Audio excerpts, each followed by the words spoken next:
목사가 할 일과 성도가 할 일이라고 하는 말씀의 제목으로 함께 은혜를 나누고자 합니다.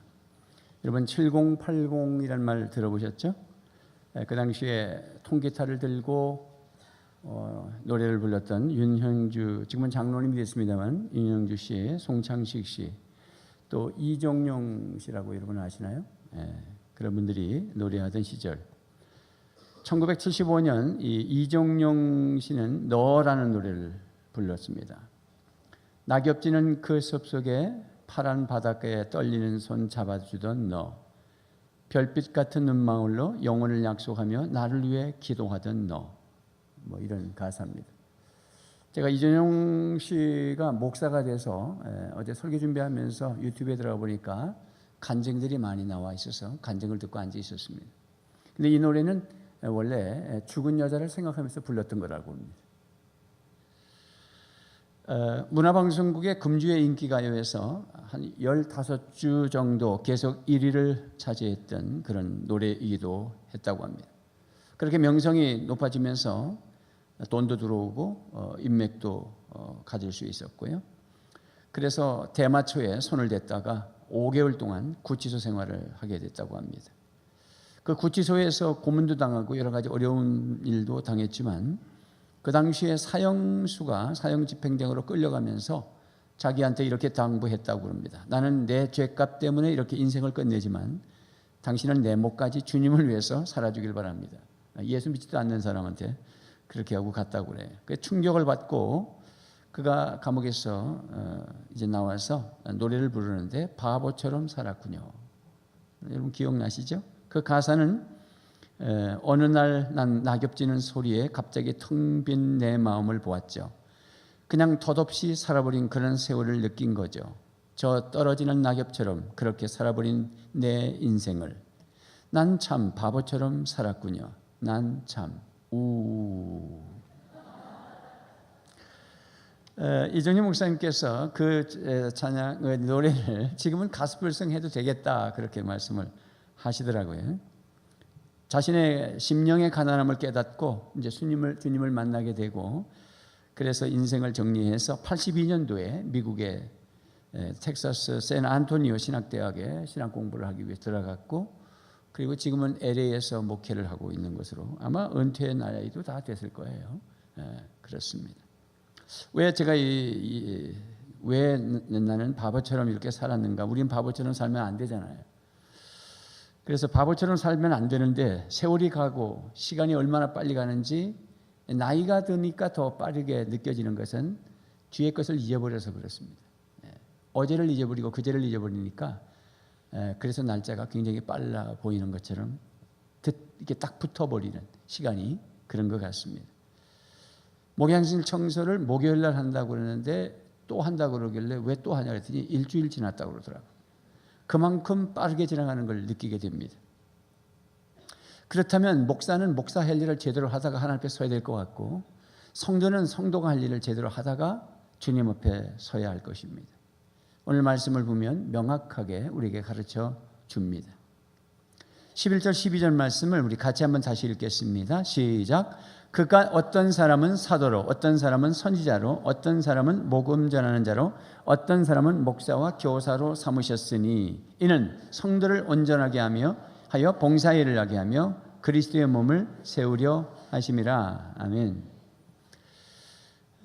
사람을 세워가는데 사람의 훈련 방향을 보니까 사람을 먼저 세우고 그래서 그 사람이 봉사하고 마지막은 그래서 교회가 세워지는 것이 하나님의 꿈이에요. 우리의 꿈이 아니고 주님의 꿈이십니다. 그래서 우리는 주님의 꿈대로 주님이 무엇을 생각하고 사시는지 주님이 뭘 우리에게 요구하시는지를 빨리 캐치해서 그렇게 사는 것이 후회 없는 인생을 살게 되는 것입니다. 먼저 목사가 할 일이 있습니다. 11절 말씀에 그가 어떤 사람은 사도로 어떤 사람은 선지자로 어떤 사람은 복음 전하는 자로 어떤 사람은 목사와 교사로 삼으셨다라고 했습니다. 앞에 말씀에 우리가 지난주에 말씀에 보면 은사를 주셨다. 은혜와 은사가 같이 왔다. 그러면서 교회가 하나 되기를 원하셨고 그 교회를 통해서 만물이 통일되기를 원하시는 주님의 비전을 보았습니다.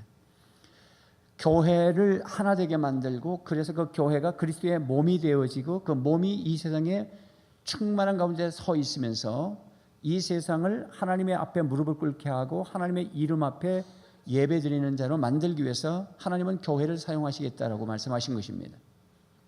그런데 거기에 목사를 두신 것입니다. 목사와 교사라는 말은 두 사람이 아니라 목사 즉 교사를 얘기하는 것입니다. 물론 여기 앞에 사도, 선지자는 지금에 있는 사역자들은 아니에요. 사도는 복음을 전하면서 다니면서 교회를 세우는 사람이었고요. 선지자는 예언자이기 때문에 하나님의 말씀을 받아서 백성들에게 하나님의 말씀을 가르치고 세워가는 역할을 하는 것인데 요즘은 그런 사역자가 없다고 봐야 합니다. 목사와 교사로 집중되어 있습니다. 물론 복음 전하는 자는 지금도 복음 전하는 자들이 있지 않습니까? 그러나 오늘 이 나오는 직분자들을 주님께서 교회에 선물로 주신 것입니다. 여러분에게 은혜를 줬고 은사를 같이 주는 것처럼 이렇게 말씀 사역자들을 공통점은 다 말씀 사역에 해당되는 분들인데 이런 분들을 교회에 주신 것입니다. 개역개정은 삼았다, 교사로 삼으셨으니 이렇게 되어 있지만 앞에 우리 성경을 보면 주셨으니 이렇게 되어 있습니다. 그래서 원문도 들어가 보면 마치 앞에 은혜와 은사를 줬듯이 목사와 교사를 교회에 줬다라고 하는 것입니다. 그래서 왜 줬느냐 그랬더니 성도를 온전케 하도록 하기 위해서다라고 하는 것입니다. 그래서 목사가 할 일은 성도를 온전하게 만드는 데 심려를 기울여야 되는 것입니다. 이게 온전케 한다라는 말을 밀리엄 바클레이라고 하는 학자가 이야기한 걸 여러분 설교교환에 4가지 정도를 소개했습니다. 온전케 한다는 것은 외과 의사가 부러진 팔이나 다리를 깁스를 해서 다시 고쳐서 온전하게 만드는 역할을 하는 것, 이런 그 헬라어 원문이 그런 의미를 가지고 있다는 거죠. 여전히 온전이죠. 정치학에서는 정부가 제대로 국정을 운영하기 위해서 이 야당이 막 반대를 하고 반대를 아닌 반대만을 한다고 한다면 저 사람들을 어떻게 내가 국정 운영하는데 동의할 수 있는 사람으로 만들까 고민하면서 그들을 나의 편으로 만들어가는 것, 그것이 온전이라고 그렇게 표현되었습니다. 신약 성경에서는 베드로가 또 야고보, 요한이 어부가 그물을 깁고 또 바다에 나가서 그물을 던지고 할 때 그 그물을 깁을 때 구멍 난 것을 깁는 것이 온전해지는 거잖아요. 그렇게 할 때 마가복음 1장 19절에 온전이란 말을 썼다라고 하는 것입니다. 또한 교회 안에서는 범죄한 자를 제대로 될 때까지 훈련시켜서 그를 인격적으로 온전하게 만들어가는 것, 이때 온전이란 말을 썼다고 하는 것입니다. 그렇다면 온전이란 말은 어쨌든 간에 그 사람을 온전하게 바르게 만들어서 충분히 준비시켜서 그가 재구실을 할 수 있도록 만들어주는 것, 그의 신앙 인격 훈련을 온전이라고 말할 수 있습니다. 그렇다면 목사는 성도를 온전케 하는 것을 어떻게 하면 온전케 할 수 있을까? 그 도구가 뭘까? 그랬더니 하나님의 말씀으로 온전하게 할 수 있다. 무엇으로? 하나님의 말씀으로. 왜냐하면 왜 하나님의 말씀이면 온전하게 될까라는 걸 한번 또 왜라는 질문을 던지면서 제가 생각해 봤습니다. 제가 창세기를 지금 주일 오후에 공부를 하고 있습니다만 참 깊어요. 그죠? 말씀이 굉장히 깊습니다. 그냥 땅이 혼돈하고 흑암에 갇혀 있고 그 다음에 무질서하고 혼돈, 공허, 흑암, 그것이 창조 이전의 모습이죠. 그것은 구원 이전의 우리의 모습과 동일한 것입니다. 그래서 창조 사역과 구원 사역은 같이 가는 것입니다. 그래서 창세기 1장, 2장만 창조 사역을 이렇게 기록을 해놔서 66권 중에 2장밖에 하려 하지 않았다는 게 우리에게는 왜 창조에 대해서 좀 많이 말씀하셨으면 정말 사람들이 하나님을 믿을 건데 뭐 이런 생각도 할 수 있지만 하나님의 생각은 창조 사건보다 더 중요한 것은 사람이 구원받는 사건이 더 중요하기 때문에 창조 사건은 1, 2장에다 하려 하고 나머지는 다 사람 얘기를 기록을 해 놓으셨어요. 그러니까 창조 이전에는 땅이 혼돈하고 공허하고 흑암에 갇혀 있는 그 모습, 그런데 거기에 하나님께서 흑암의 빛을 만들어 넣어주시고 또 혼돈하는 그 무질서 가운데 질서를, 땅과 물이, 그 다음에 궁창과 아래 궁창, 하늘과 그 다음에 이 대기권들, 그 다음에 우주를 이렇게 구분지어서 하나하나 질서를 잡아가시는 모습, 그 다음에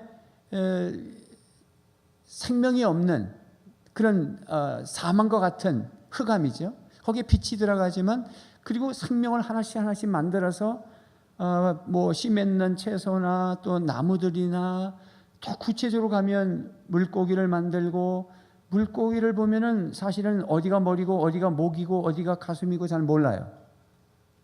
그래서 하나님은 점점 구체적으로 풀도 보면은 뭐 풀이 왔다 갔다 하지만 이게 뭐 무슨 꽃인지 잘 몰라요. 그래서 점점 명확하게 나무를 만드시고 나무 이름을 주시고 열매를 맺고 사과, 배, 포도 확실하게 하시고, 물속에 물고기를 보면 이 눈이 어디 붙여 있는지 목이 어디인지 가슴이 어디인지 잘 모르지만 점점 보면 물 안에 돌아다니는 것도 거북이 확실하게 머리가 있고 점점 다르고, 바깥에 나오면 동물들이 점점 명확하게 생기고, 그래서 가장 사람과 비슷한 원숭이가 나오기도 하고, 마지막에는 사람을 만드신다.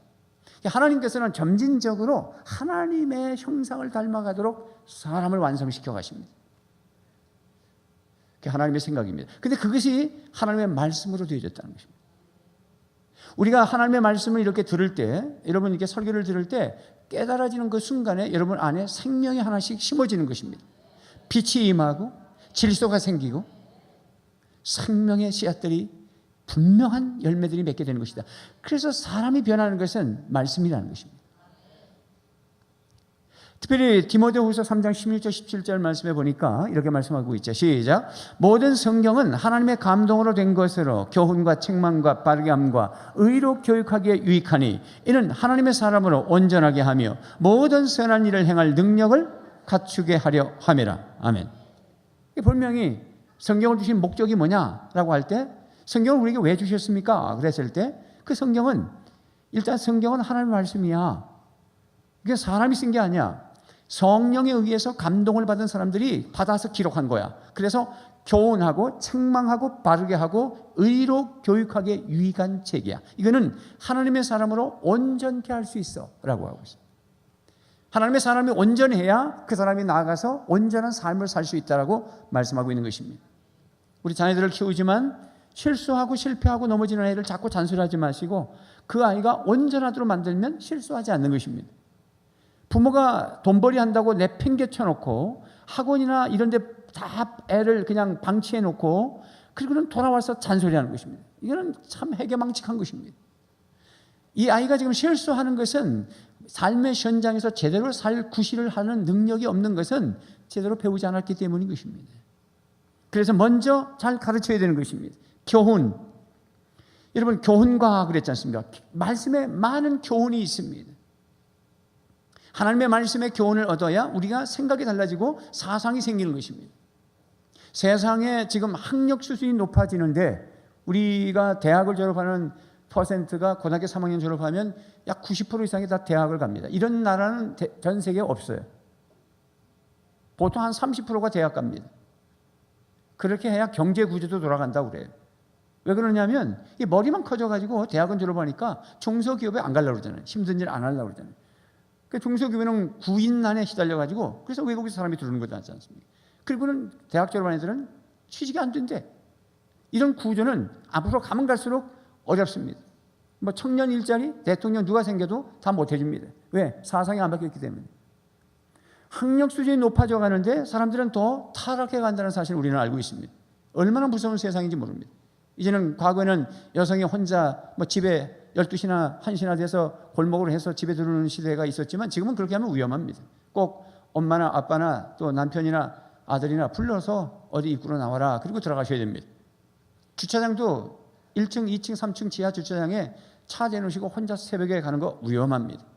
이제 그런 시대에 살았습니다. 왜? 학력 수준을 높아져 가는데 사람은 더 타락합니까? 그 말은 뭐냐면 세상 교훈은 사람을 만들지 못한다는 것입니다. 사람의 사람 되면 정신, 육, 그 이전에 그 안에 영혼이 있다는 사실을 잊지 마십시오. 이 영혼은 하나님의 말씀으로 터치되어지는 것이고 이 영혼은 하나님의 말씀으로야만이 온전해지는 것입니다. 영이 온전해야 인간인 것입니다. 혼은, 동물도 혼이 있습니다. 영이 온전해져서 정신의 세계를 지배하고 그리고 육신의 지배까지도 가야 영혼이 잘 되고 범사가 잘 되고 강건해지는 것입니다. 그 다음에 책망이라는 말씀이 있습니다. 하나님의 말씀으로 여러분 책망 받으십시오. 여러분, 큐티하시다가 회개할 죄를 찾는 이유는 책망받기 위해서인 것입니다. 큐티하면서 하나님이 누구신가를 찾는 것은 하나님 앞에 경고받고 싶으신 것입니다. 그것이 참 점잖게 공급받는 것입니다. 하나님이 우리를 후두르시고 우리를 고난을 주시고 광야를 통과하게 하면 너무 힘듭니다. 죽을 고비를 넘겨야 되고 질병이 오기도 하고 사업이 망하기도 하고 이 책망이 하나님 앞에 정말 무섭습니다. 그러나 여러분, 1차적으로 하나님의 말씀으로 먼저 책망받으십시오. 하나님의 말씀으로 책망받는 것을 두려워하시고 하나님의 말씀으로 책망받는 것을 꺼려하시면 그때 하나님의 손을 보십니다. 목사가 넥타이 매고 점잖게 책망할 때 들으십시오. 목사가 말씀으로 책망하는 것입니다. 그것이 싫으면 저는 내버려 둡니다. 왜? 하나님이 손 볼 거기 때문에. 그래서 어떻게든지 우리를 온전케 만들어서 새로운 삶으로, 능력 있는 삶으로 만들어 가시는 분이 하나님이신데 교회에 목사를 주셨다는 것입니다. 그리고 바르게 한다는 것입니다. 여러분은 어떤 설교를 듣기를 원하십니까? 재미있는 설교입니까? 바른 설교입니까? 바른 설교를 저도 하려고 노력하고 있습니다.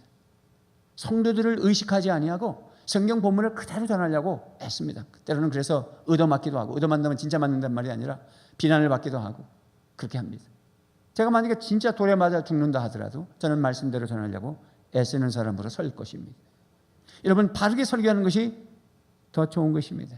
듣기 좋은 설교, 재미있는 설교, 웃기는 설교가 아니라, 그리고 여러분 나가시면서 목사님 은혜 받았습니다, 이런 소리를 듣고 싶어하는 설교가 아니라 바른 설교를 해야 되는 것입니다. 그래야 여러분 바르게 자랍니다. 의로 교육하기 유익하다 그랬으니까 의롭게 살도록 하는 것이 하나님의 말씀에 있습니다. 그래서 이스라엘 백성들을 출애굽시켜서 홍해를 건너 광야를 거쳐서 시내산에 올라가는 이유는 430년 동안 바로의 녹을 먹고 노예 생활했던 그런 잘못된 피폐의식에서 자발적으로 하나님의 대행자가 되고 왕같은 제사장이 되고 하나님을 섬기는 선한 능력이 있는 사람으로 만들기 위해서 시내산에 데리고 올라가서 하나님의 말씀을 받게 하는 것입니다. 하나님의 말씀은 의로 교육하게 유익하고 바르게 하고 책망하셔서 정말로 온전케 만들어주시는 줄로 믿으시기를 바랍니다. 거기서 끝나지 아니하고 말씀만 배우고 끝나면 머리만 커지는 것입니다. 그래서 고 옥하는 목사님은 제자훈련 강의하실 때 누누이 강조한 것은 뭐냐면 현장이 있어야 된다고 말씀하셨습니다. 한국 교회가 성경 공부를 제자훈련이라고 착각하면 안 된다, 그렇게 강조하셨습니다. 즉 하나님의 말씀이 있고 성경 공부가 있지만 현장이 없으면 머리만 커지는 것입니다. 여러분, 현장에서 우리는 배우기도 하고 현장에서 봉사하기도 하고 현장에서 움직여야 참다운 온전케됨이 실현되는 것입니다. 우리는 수도사들이 아닙니다. 집에서 큐티나 하고 현장에 나가지 않고 그저 집에만 있는 것은 별 의미가 없습니다. 산기도 가셔서 한 달, 두 달 거기에 묻혀 있으면서 말씀을 묵상하고 거기만 계시면 안 됩니다. 제가 월요일부터 간민산 기도원 집회가지만 제가 기도원의 강사로서 제일 부적격자가 저예요. 왜냐하면 두 가지를 못합니다. 첫째, 헌금 강조를 못합니다. 두 번째는 자꾸 내려가라고 합니다. 기도원에 올라가서 첫 시간부터 여러분 은혜 받으셨으면 빨리 내려가시라고. 그러면 원장이 제일 싫어합니다. 헌금 걷지 못하지, 내려가라고 그러지. 그래도 간민산 기도원 원장님이 늘 그래도 저한테 부탁하고, 목사님 1년에 한 3번 정도는 올라와 주세요 맨날 그러는데 제가 다른 데 집중한다고 못 가고 있습니다만은 그저 한두 번은 꼭 가려고 하긴 합니다만은 여러분 현장이 필요합니다. 마태복음 28장 19절 20절 말씀에 보면 같이 읽어봐요. 시작. 그러므로 너희는 가서 모든 민족을 제자로 삼아 아버지와 아들과 성령의 이름으로 세례를 베풀고 내가 너희에게 분부한 모든 것을 가르쳐 지키게 하라. 볼지어다 내가 세상 끝날까지 너희와 항상 함께 있으리라 하시니라. 아멘. 여기 기다리지 말고 가라고 말씀하셨죠. 현장에 가야 될 것이에요. 그래서 제자 삼으라는 것입니다. 그런데 중요한 것은 거기에 어떤 말씀이 있느냐면 너희에게 분부한 모든 것을 가르쳐라 라는 것은 말씀을 증거하는 것이고 성경 공부하는 것입니다. 그러나 지키게 하는 것은 삶의 현장에서 어떻게 살아야 될지를 또 적용하도록 만들어주는 것까지가 해야 되는 것입니다. 제가 여러분들에게 가정살림은 이렇게 하십시오, 부부관계는 이렇게 하셔야 됩니다, 자녀를 이렇게 키우세요, 어머님은 이렇게 섬기십시오, 그러면 목사님 그 정도는 제가 알아서 합니다, 왜 그것까지 간섭하십니까? 혹 그런 말씀을 하신다면 하나님의 말씀을 들여다보셔야 됩니다. 성경 공부를 했으면 삶의 현장에서 어떻게 사는 것까지도 지키게 하도록 목사가 가르치라고 되어 있습니다. 제가 시간만 있으면 여러분의 집을 신방하면서 가셔서 부엌 살림을 어떻게 하시는지, 농작도 열어보면서 정리는 잘 되어 있는지, 가계부를 가져와라 그러면서 지출, 수입 지출이 어떻게 되고 있는 건지, 카드를 함부로 쓰는 건 아닌지. 그래서 카드를 가져가려면 5개 다 가위로 잘라버릴 것입니다. 여러분, 직장 생활은 어떻게 하시는 건지, 사업은 어떻게 하는 건지, 모든 삶을 목사가 가르치는 것입니다. 그래야 온전해지는 것입니다. 또 여러분들이 그래서 그 삶의 현장에서 어떻게 사는가 할 때니, 그 목적이 이끄는 삶이라는 책을 쓰신 리오리 목사님이 목적이 이끌어가는데 5가지가 이끌어간다. 예배가 이끌어가고, 교제가 이끌어가고, 훈련이 이끌어가고, 미니스트리 사역이 이끌어가고, 전도 선교가 사람을 이끌어간다, 이렇게 말을 했을 때 그 중간에 훈련을 얘기할 때 이렇게 얘기했습니다. 우리가 목사님한테 설교를 듣는 건 3, 40분이고 공부를 한다고 해도 한두 시간이면 끝나지만 우리의 삶의 현장에서 일주일 내내 사람과 부딪힌다. 그러면 우리가 온전해지려면 그 사람과 부딪히면서 훈련받아야 된다. 그렇게 그분이 말씀하셨습니다. 옳은 말씀입니다. 잠언서에서는 이렇게 얘기하죠. 잠언서 27장 17절 말씀, 여러분 교환에 어떻게 2개가 떠 있나요? 하나가 떠 있나요? 하나만 있네요. 그것도 세번역으로 되어 있습니다. 세번역으로 되어 있는 걸 한번 읽어볼게요. 시작. 쇠붙이는 쇠붙이로 쳐야 날이 날카롭게 서듯이 사람도 친구와 부대껴야 지혜가 예리해진다, 이렇게 되어 있습니다. 예. 그래서 세번역으로 제가 인용한 것은 우리가 철이 날카롭게 한다는 말이 개역개정이라서 많이 익숙해졌던 말인데, 쇠붙이라고 해서 좀 둔탁해 보이긴 하지만 뒤에 말이 좀 이해가 돼요. 왜냐하면 개역개정은 이렇게 되어 있습니다. 철을 날카롭게 하는 것 같이 사람이 그의 친구의 얼굴을 빛나게 하느니라, 이렇게 되어 있어서 좀 애매해요. 근데 세번역을 보니까 사람도 친구와 부대껴야 지혜가 된다, 이렇게 구체적으로 했기 때문에 사람이 사람을 날카롭게, 철이 날카롭게 한다는 말은 뭐냐면 사람이 서로 부딪혀야 인간이 되는 것이다, 사회생활을 할 수 있는 것이다, 그렇게 말씀하고 있죠. 그래서 온전케 되려면 사람이 서로 만나야 돼요. 여러분, 목장 안에 사람이 있잖아요. 옆에 지금 앉아 계신 분들은 좀 서로 잘 모르시는 분, 특히 뒤에 앉으신 분은 전혀 모르는 사람입니다. 여러분들 아무리 한 교회라고 말하고 하나 되어야 한다 하지만 쉽지 않습니다. 그래서 가정교회를 작게 나누는 것입니다. 여러분, 가정교회 안에 들어가셔서 그분들과 함께 어울리셔야 여러분이 온전해져 갈 수 있는 것입니다. 사람이 온전해지는 것은 물론 사랑받으면 온전해집니다. 그러나 사랑만 받는다고 다 온전해지는 것은 아닙니다. 때로는 성격이 까칠한 사람 앞에서 내가 겸손 훈련도 받아야 되고, 좀 아주 사람을 무시하는 말투 앞에서 오래 참음도 견디셔야 합니다. 때로는 정말 자기 집 한 번도 자기 집을 오픈하지 않고 맨날 와서 먹기만 하는 그 목녀를 힘들게 하는 그분을 오래 참고 사랑으로 서로 용납할 줄 알아야 되는 것입니다. 그렇기 때문에 목장은 훈련의 현장이고 내가 온전해지는 현장인 것입니다. 우리 애들이 하나만 낳았는데 집에서 너무 사랑만 주고 옹냥 그리고 해달라는 대로 다 해주면 군대 나갈 때 관심병사가 되는 것입니다. 적응하지 못하는 것입니다. 여러분, 군대 남자 갔다 와야 됩니다. 그래 인간 됩니다. 왜? 사람이 부딪히고 규칙적인 생활하고 짬밥도 먹어봐고 그 다음에 총도 쏠 줄 알고 그 다음에 산도 기어 올라가고 눈물도 흘려봐야 되는 것입니다. 그래야 사람이 되고, 그래야 회사 다니면서 힘들면 참지요, 견디죠. 믿음이 없으면 깡당이라도 가지고 견디죠. 그래서 군대를 보내셔야 됩니다. 그러면 군대를 보낼 때 집에서부터 훈련해서 보내야 되는 것입니다. 그래서 교회 학교도 보내시고, 안 간다고 해도 억구라도 가서 앉혀놔야 되고, 어릴 적부터 그 다음에 고등학교 갈 때까지 계속 중고등부에다 집어넣어야 됩니다. 거기서 훈련을 받는 것입니다. 학원, 여러분 학원 갔다 와도 나중에 커 보니까 당신 그렇게 살고 있잖아요. 왜 동일한 실수를 범하고 있습니까? 그보다 더 중요한 것은 사람과 부딪히는 것입니다. 수련회 모든 시간을 다 정리해서라도 보내야 되는 것입니다. 단기 선교 보내야 되는 것입니다. 여권을 가지고 공항에 나가보고 출입국 사무소를 거쳐가면서 옷을 벗어라, 신발을 벗어라, 혁들을 끌려라, 다시 나와라, 다시 줄을 서라, 당신 손 드시오, 그런 소리를 들어봐야 되는 것입니다. 그래서 사람의 대포가 커지는 것입니다. 여러분, 사람과 함께 어울렸을 때 사람이 온전해지는 것입니다. 할렐루야. 자, 그렇다면 그렇게 성도가 온전해지잖아요. 이제 온전해지면 성도는 가만히 있는 것이 아니라 성도가 해야 할 일이 있다는 거죠.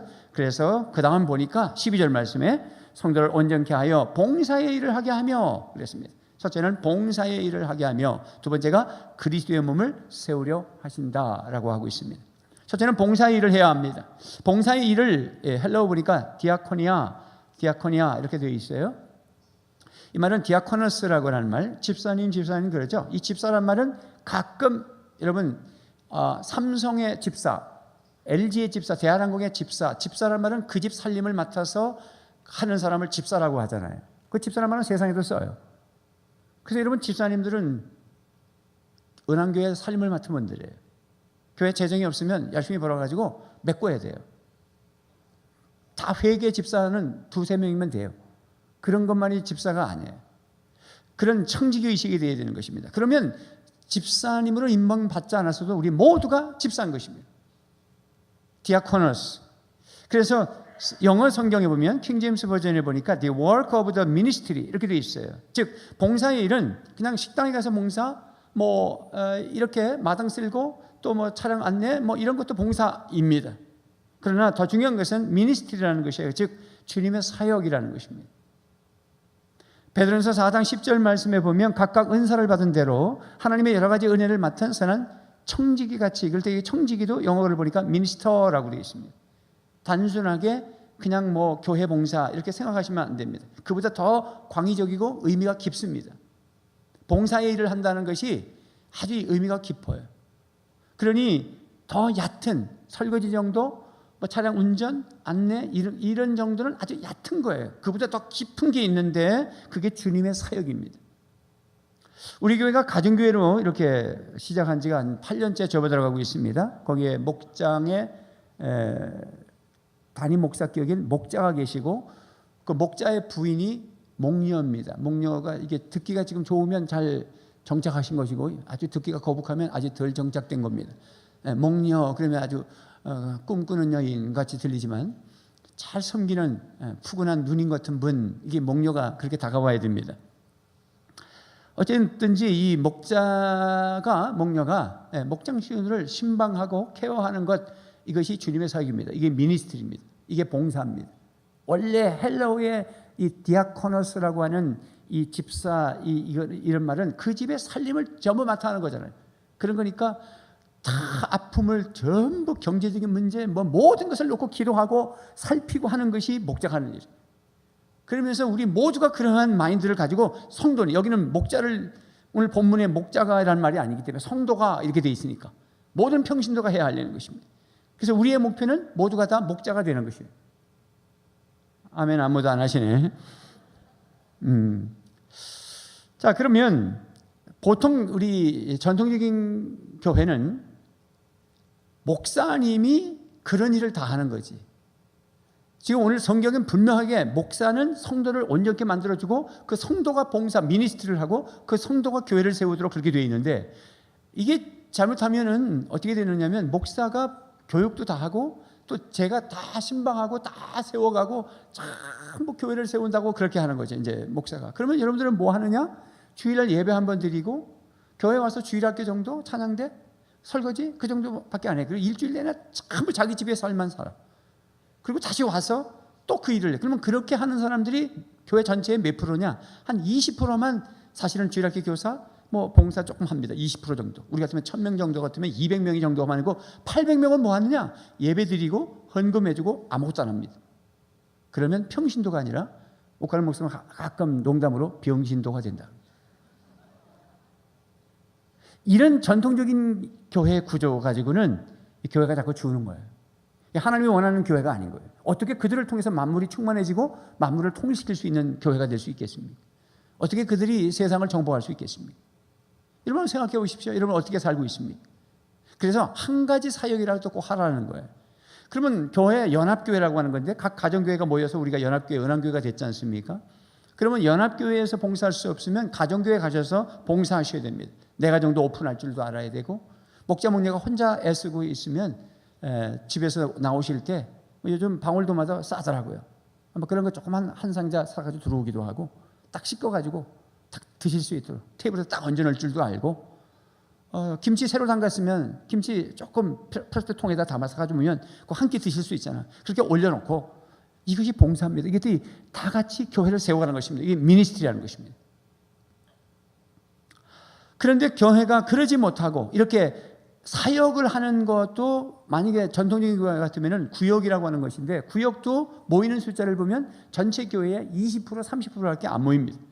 거의 그렇습니다. 제가 다른 교회 집회 가면 주보부터 보고 이 교회가 어떻게 흘러가는지 보기 위해서 주보를 먼저 봅니다.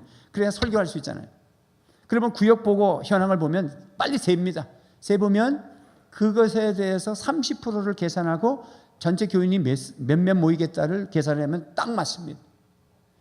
여러분, 그러면 1000명 모이는 교회가 구역이 20% 모이면 800명 여전히 구역에도 안 나오는 것입니다.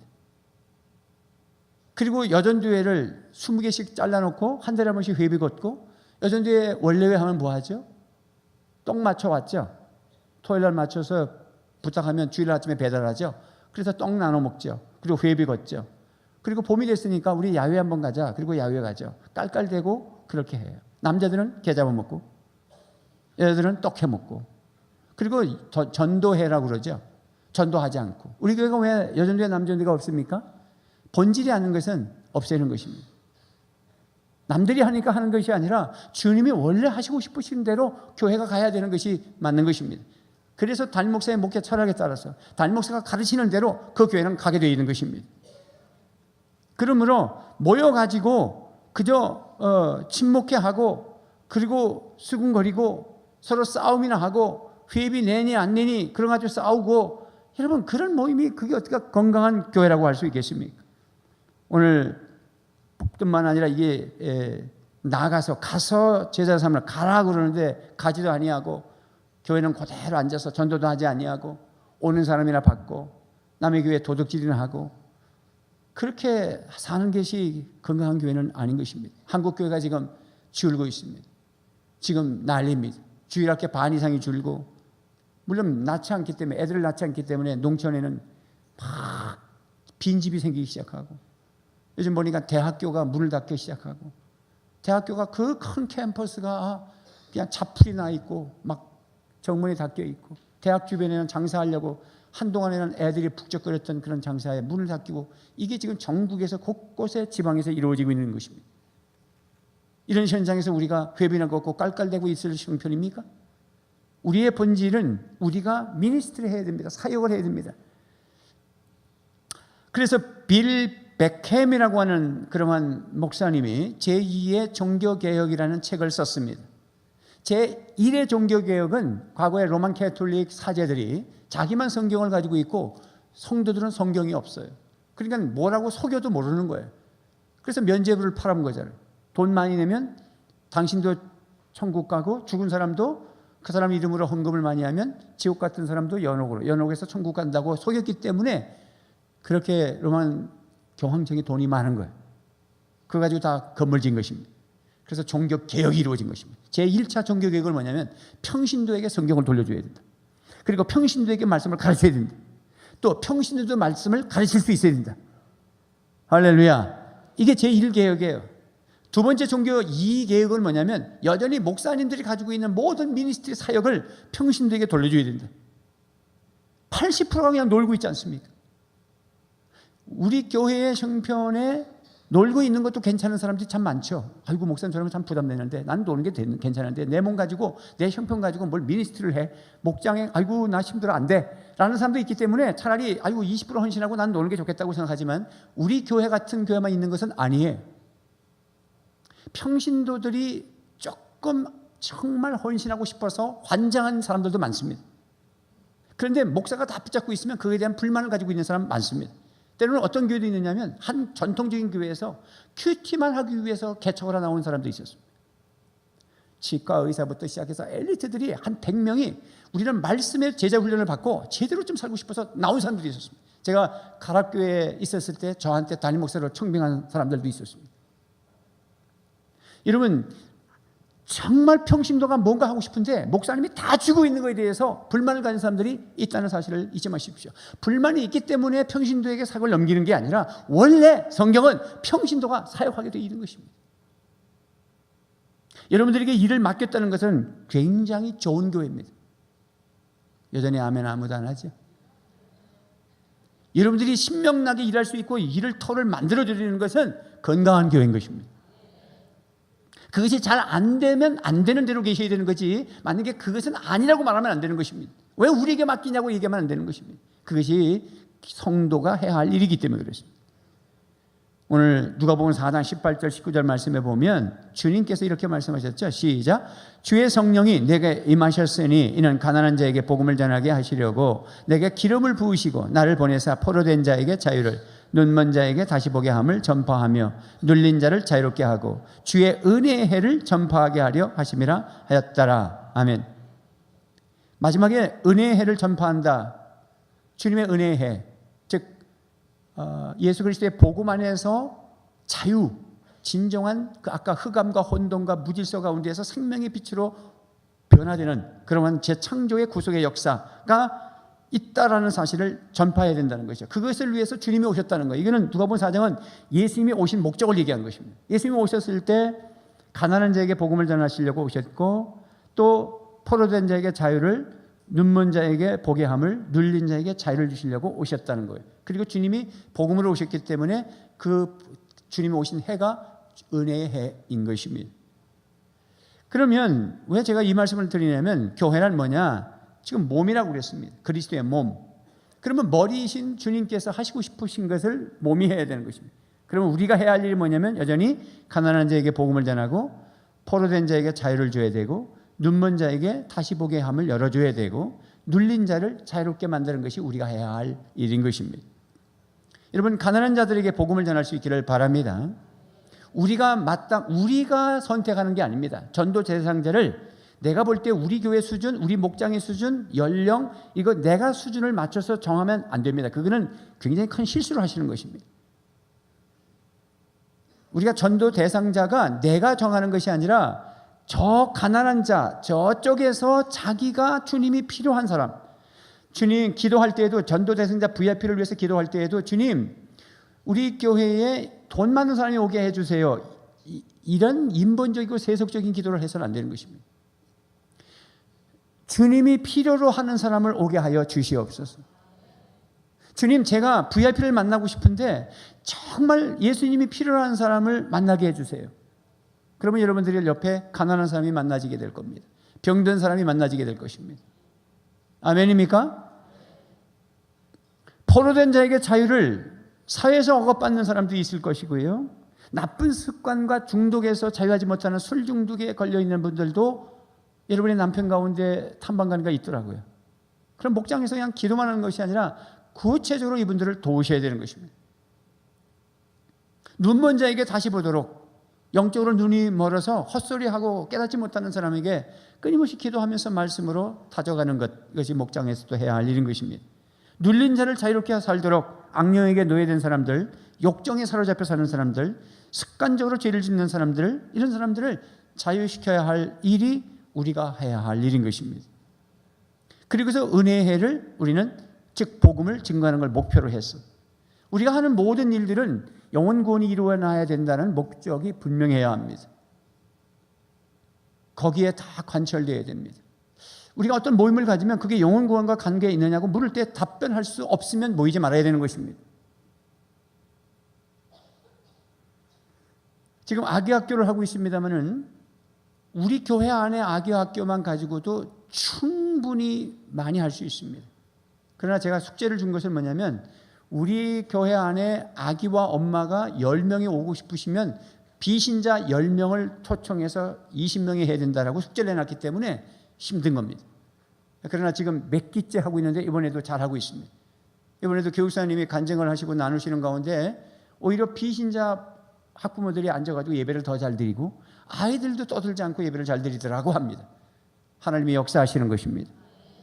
우리 동네 오케스트라는 요즘은 아주 전문 음악 선생님들이 오셔서 매주 토요일마다 우리 교회에서 지금 강의를 하고 있고, 약 40여 명의 우리 성도님들이나 학생들이 지금 배우고 있습니다. 악기를 배우고 있습니다.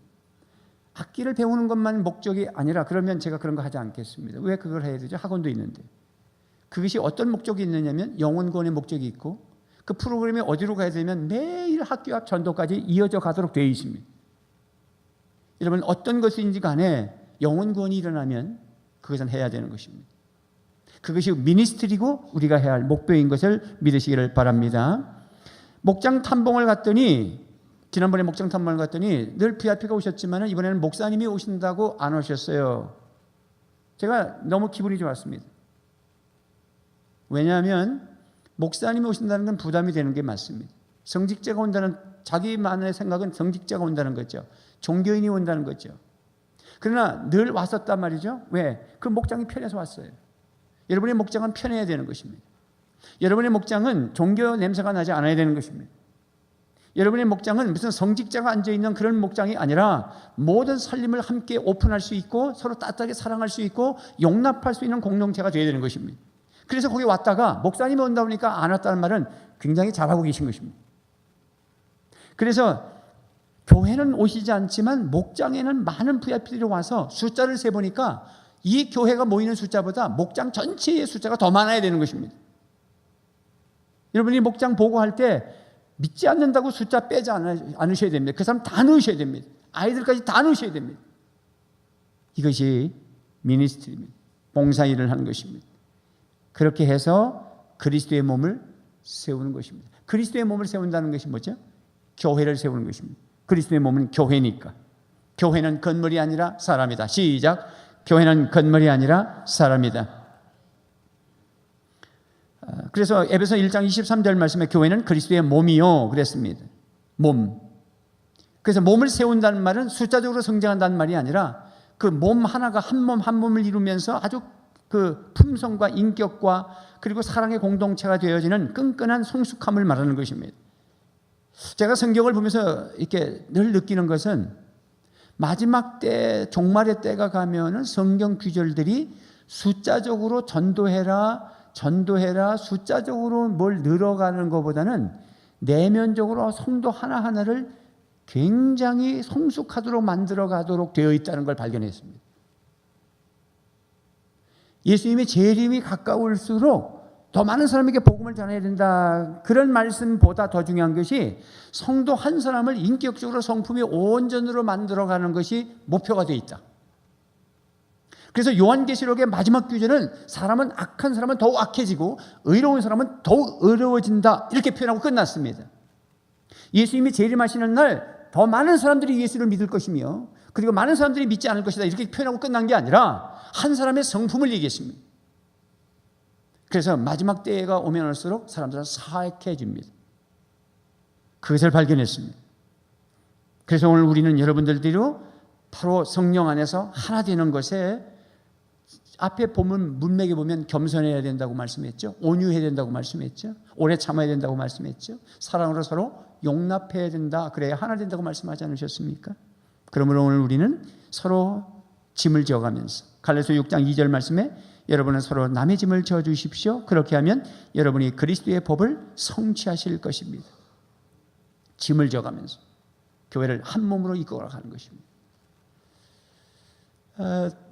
목장 식구 중에 이렇게 식당 하시는 분이 계셨는데 저녁에 갑자기 그 식당 아줌마가 아프다 그래가지고 안 나왔어요. 그래서 손님들은 막 몰려드는 겁니다. 발을 동동 굴고 목자 목녀에게 전화를 했더니 목자 목녀가 앞치마를 들고 뛰어내려와서 그날 도와줬습니다. 여러분, 그것이 교회를 세우는 것입니다. 여러분, 가정에 뭐 여러 가지 어려운 일이 있고 병원에 입원했을 때 목장 식구들이 가서 신방을 하고 교대로 거기 가서 지켜주고 아니면 집에 있는 아이를 봐주고 집에다가 데려와서 밥을 먹여서 학교를 보내주고 하는 것, 이것이 바로 교회를 세워가는 것입니다. 목장 식구가 지금 수술을 한다, 대수술을 한다 그러면 목장 식구들이 평소에 나오지 않았던 새벽기도를 나오고 일주일 동안 아침 한 끼씩 금식을 하면서 최대한 희생을 하면서 기도하는, 그것이 교회를 세우는 것입니다. 사랑하는 성도 여러분, 말씀을 맺겠습니다. 목사는 목사의 일을 해야 되고 성도는 성도의 일을 해야 하는 것입니다. 목사는 성도를 온전케 하기 위해서 말씀으로 훈련하고 현장 가지고 현장에 훈련을 시켜서 온전하게 만들어야 됩니다. 그러면 그 성도는 온전한 성격을 가지고 이제 봉사를 하고 미니스트리를 하고 그 마지막에 결국은 교회를 세우는 것입니다. 그 마지막 궁극적 목적은 하나님께서 만물 통일까지, 그런 건강한 교회를 통해서 이 세상의 모든 사람들이 하나님의 이름 앞에 무릎을 꿇고 하나님의 통치 영역으로 들어와서 하나님의 보호자를 향하여 예배하는, 그날을 꿈꾸시는 그 꿈을 이루어드리는 것이 저와 여러분들이 해야 할 일이고 우리 은한교회가 해야 할 일임을 믿습니다. 하늘 복 많이 받으시길 바랍니다. 기도하겠습니다.